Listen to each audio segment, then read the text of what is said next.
కనుమ ఇది చాలా ముఖ్యమైన పండుగ. ఎద్దుల్ని పూజిస్తాం, ఆవుల్ని పూజిస్తాం, అన్ని రకాల జంతువుల్ని పూజిస్తామండి.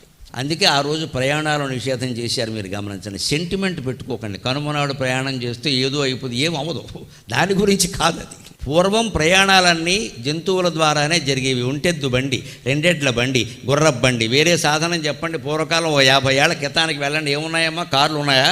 విమానాలు ఉన్నాయా? రైళ్లు కూడా ఇన్ని ఉన్నాయా? అటువంటి రోజుల్లో బండి సాధనం అంటే ఏమిటండి? బండి, రెండెడ్ల బండేగా. ఆడపిల్లని పుట్టింటికి పంపిన అత్తారంటికి తీసుకొచ్చిన రెండెడ్ల బండే, ఒంటెద్దు బండి లేదా జట్కా బండి. మరి ఇవన్నీ జంతువులే కదా.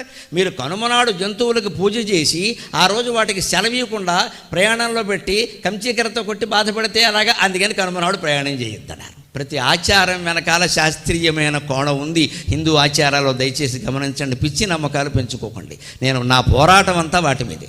ఆచారం వెనకాల ఉండే శాస్త్రీయత గమనిస్తే పాటించాలో అక్కర్లేదో నిర్ణయించుకుంటాం, దానికే ఉంది.